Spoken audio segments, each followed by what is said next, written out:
My best friend always made me pay for dinner, saying, "You're just better with money." When I finally said no, she rolled her eyes. "Wow, you're really cheap."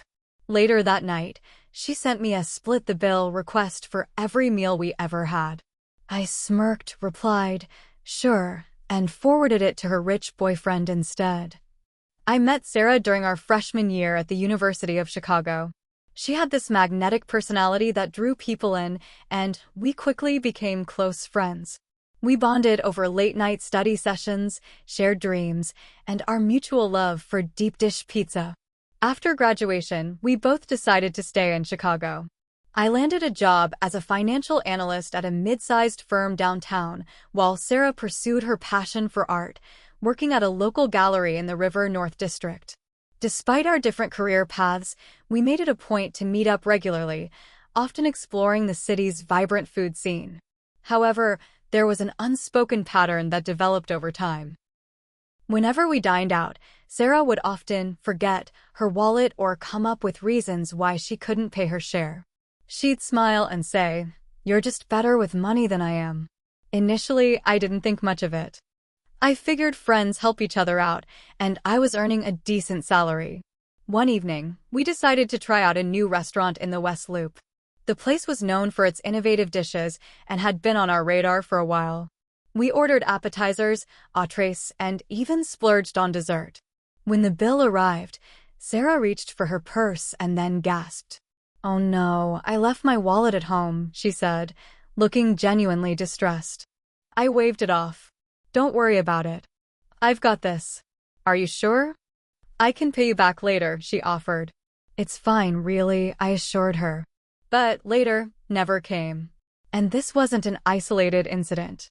Over the months, similar situations occurred. We'd go out, she'd have an excuse, and I'd end up covering the bill.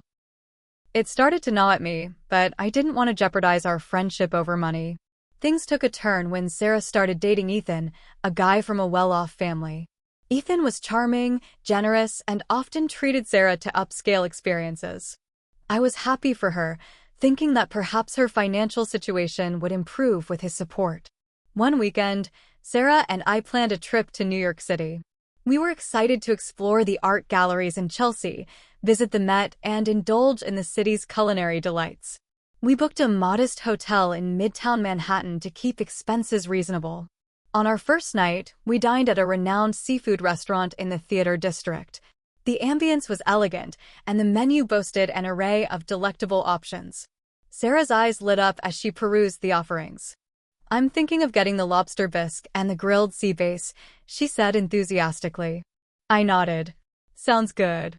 I might go for the clam chowder and the roasted chicken." We enjoyed our meals, reminiscing about college days and discussing our future aspirations. When the bill arrived, Sarah glanced at it and then at me. "You don't mind covering this, right?" "You're just better with money," she said with a wink. I felt a pang of frustration. This trip was a joint venture, and I had assumed we'd share the expenses. But not wanting to cause a scene, I obliged. The following day, after a long day of museum hopping and shopping in Soho, we decided to grab dinner at a cozy Italian bistro in Greenwich Village. The meal was delightful, filled with laughter and good food. As the evening wound down, Sarah stretched and yawned. "I'm exhausted. Mind if we head back to the hotel?" "Oh, and can you handle the bill again?" "I'll get the next one," she said casually. I hesitated but nodded. "Sure." But the next one never came. Throughout the trip, the pattern continued. Sarah would order lavishly and then find a reason for me to pay. My patience was wearing thin. On our last night, we decided to treat ourselves to a Broadway show. Tickets weren't cheap, but it was a splurge we both wanted. After the show, we grabbed a late-night snack from a food cart near Times Square. As we sat on a bench, munching on our hot dogs, Sarah turned to me. "This trip has been amazing.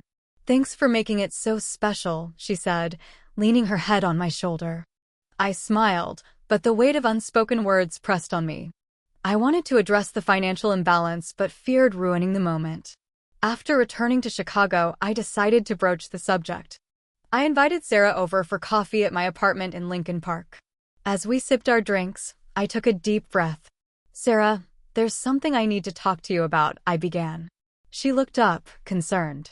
Is everything okay? It's about our outings and the trip.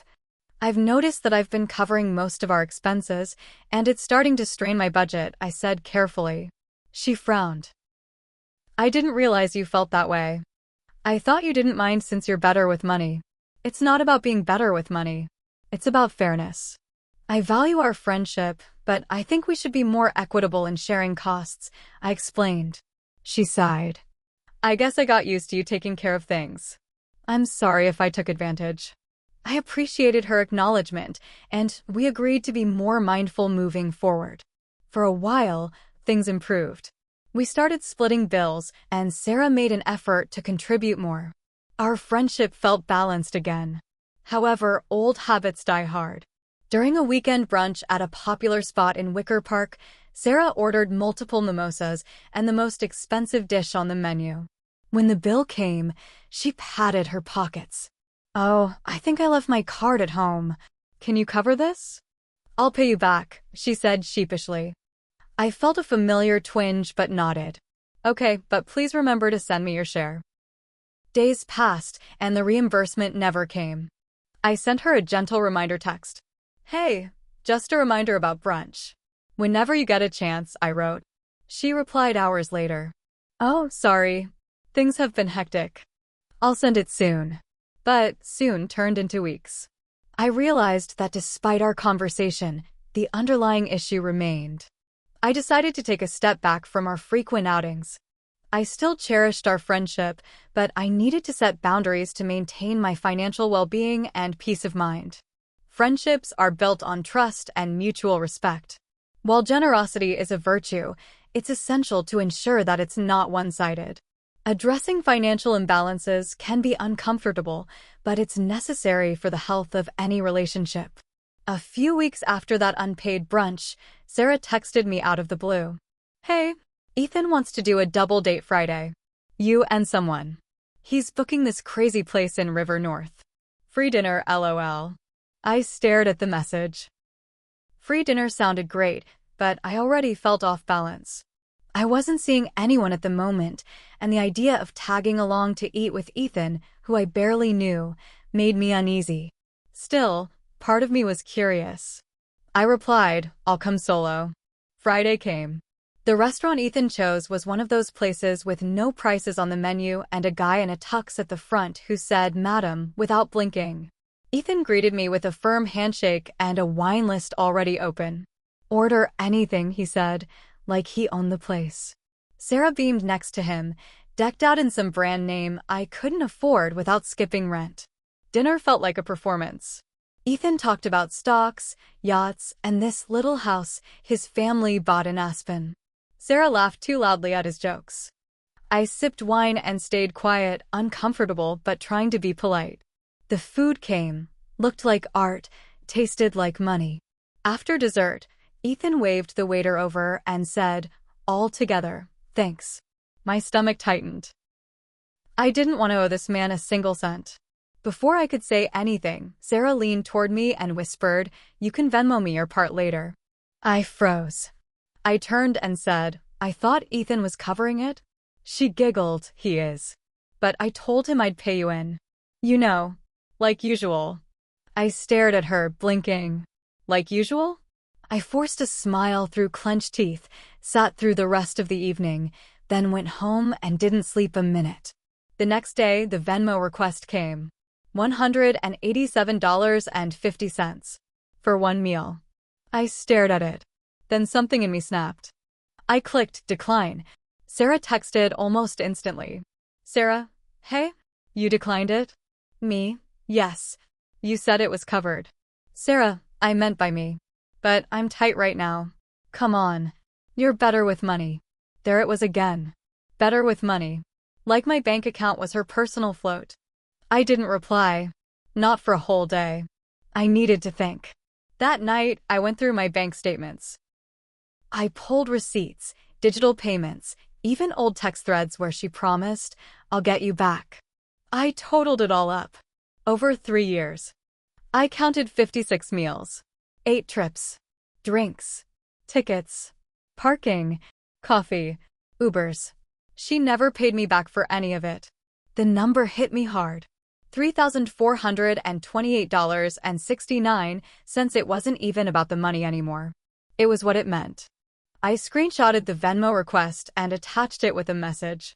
Me, this remind you of anything? I waited. 5 minutes. Nothing.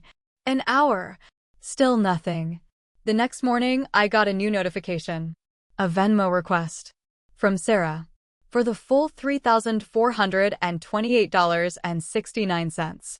Every meal, every trip, every drink. Since we're doing math now, she wrote. Split the bill. I laughed out loud. Not a funny laugh. More like what is happening laugh. So I did what she probably didn't expect. I hit forward. Sent it straight to Ethan. Thought you might want to support your girl, I typed. No emoji. No punctuation. Then I logged off. I didn't even check the read receipt. The next part was fast. Monday morning. I'm sipping coffee at work when my phone buzzes. Over and over. Calls. Messages. From Sarah. I don't answer. Then Ethan calls. Yep. Him.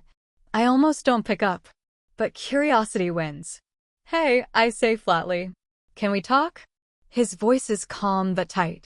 Like he's holding something in. About? You sent me something. That Venmo. Yep. Is that real? Every cent. I've got receipts. Long silence. Then, she said you were doing this to make her look bad. I laughed. No need. She did that all on her own. He sighed. We'll talk. He hung up. Sarah didn't stop calling all day. Then she stopped completely. For 2 days, nothing. Then, Friday night, my doorbell rang. It was her. She stood on my porch in leggings and a hoodie. No makeup. Puffy eyes. Phone in her hand. Can I come in? She asked, voice small. I let her in. Not because I wanted to. I wanted to see what lie she'd try next. She sat on the couch, looked around like it was her first time there. Like we hadn't spent years curled up in that exact spot watching movies and crying over breakups. You told Ethan, she said, more like an accusation. You sent me a bill for 3 years of meals, I replied. She bit her lip. I was mad. I wasn't serious. But you were serious every time you told me to cover you because I'm better with money, right? I thought that's what friends do. Friends don't treat each other like wallets. Her face twisted. You don't understand what it's like. Living with less. You had no problem eating like royalty. Silence. Then she whispered, he dumped me. I blinked. Why? You embarrassed me. You made me look like a user. I tilted my head. You did that. She looked at me, eyes wide and teary. Aren't we still friends? I stared back. And didn't answer. Not yet. Because this wasn't over. Not even close. She sat there, waiting for me to say something. I didn't. Not yet. My mind was racing. She sniffled and pulled her sleeves over her hands. I didn't mean for it to go like this. I finally spoke. You had 3 years to mean something different. She opened her mouth to argue, then shut it.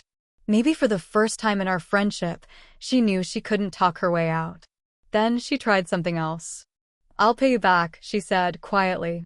I raised an eyebrow. With what? You told me you were broke.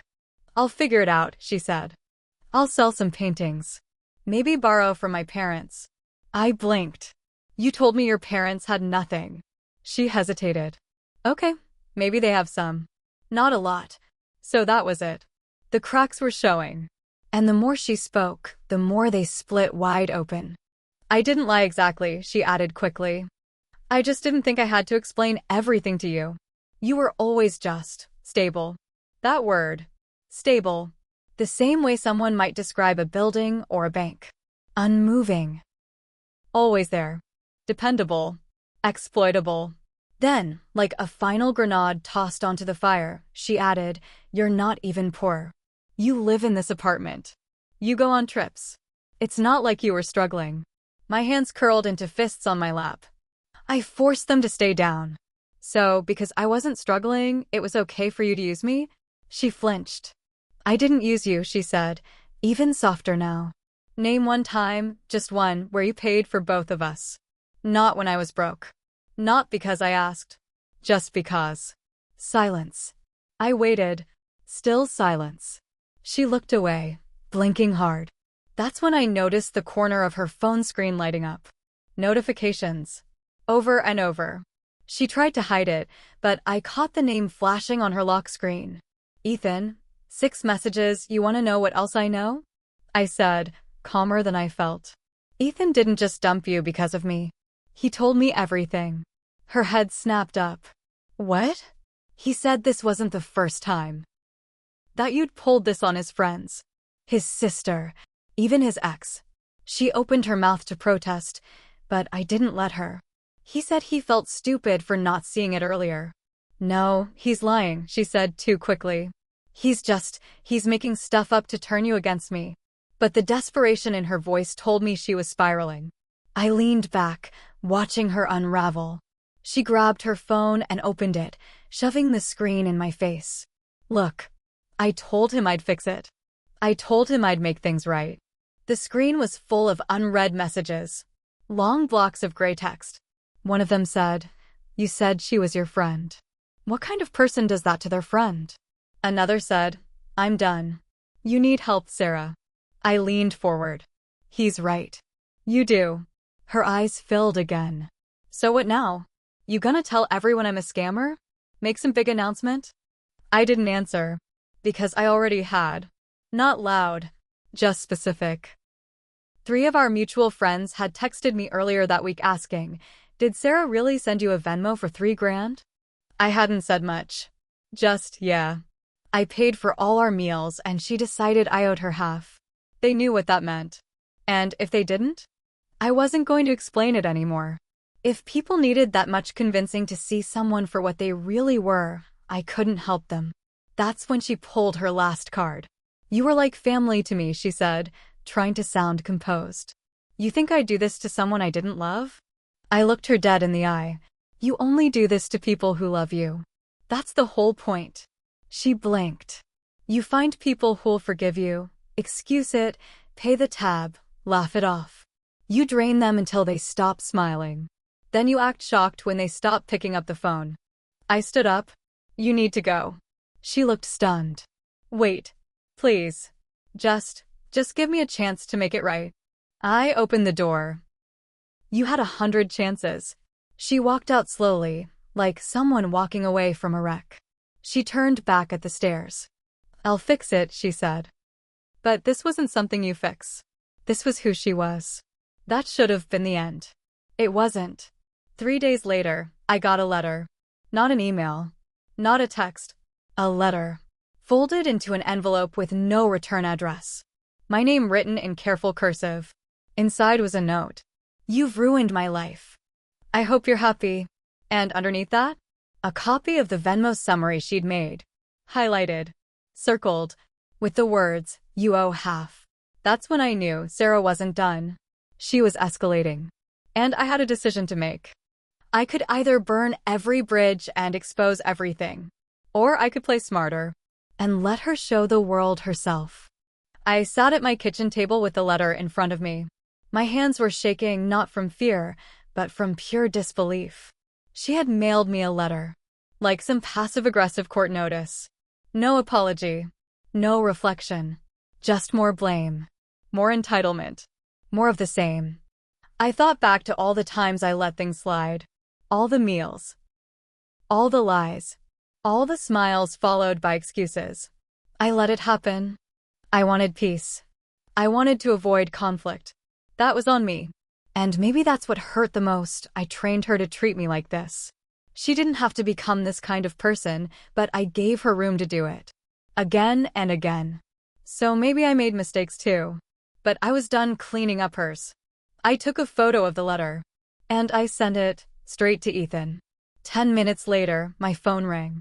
"Ethan, she sent you that?" "Me? Yes." I thought she was done. "Ethan, she's not. She's been telling people you faked the bills. That you're trying to ruin her because you're jealous." I almost laughed. "Jealous of what?" "She told one of my friends that you were in love with her. That this is some weird punishment." That made me pause. I felt something in my chest crack. She was trying to smear me now. On top of everything else. That was it. I was done being the quiet friend who kept things off the internet out of respect. I sent everything. Screenshots of Venmo requests. Texts where she promised to pay me back. Photos of receipts. Even the letter. I blurred out personal stuff, kept it anonymous, but the story was clear. I didn't tag her. I didn't need to. The post exploded. People recognized the handwriting. The restaurants. The timeline. Mutuals whispered. Screenshots spread. She tried to deny it, of course she did. She posted some dramatic Instagram story. Some people just can't stand to see you happy. But then someone else, a mutual friend who worked in finance, posted a single screenshot. Sarah, asking her for money to cover a short-term emergency. It was dated the day after our New York trip. Then another girl came forward. Same story. She told me she'd left her wallet. And another. And another. Different people. Same Sarah. Over the next week, Sarah's art gallery dropped her. Quietly. No announcement. Just gone from the site. Rumor was she'd been selling copies of another artist's work as her own. No proof, but enough whispers. She tried to shift. I'm taking a mental health break, she wrote on Facebook. Toxicity is everywhere. Then her Instagram disappeared. Then her Etsy page. Then nothing. She vanished. People asked me if I felt bad. If I regretted going public. Here's what I regret. Not saying something sooner. Not noticing sooner. Not stopping the pattern when it started. I let guilt and loyalty make me weak. And Sarah? She was never going to stop. Not on her own. One night, I got one last message. It was from a number I didn't recognize. You win. I lost everything. I hope it was worth it. No name. No context. But I knew it was her. I stared at it for a while. Then I deleted it. No reply. No closure. She wanted me to feel guilty. Wanted me to feel like a villain in her story. Like I was the one who took something from her. But I didn't. All I did was stop giving. And when someone's whole game is built on taking, that feels like revenge. Maybe I was too quiet for too long. Maybe I let things go when I should have spoken up. But in the end, I stopped being her backup wallet. I stopped being the friend she only called when she was hungry or needed someone to make her look stable. And that was the end. For both of us.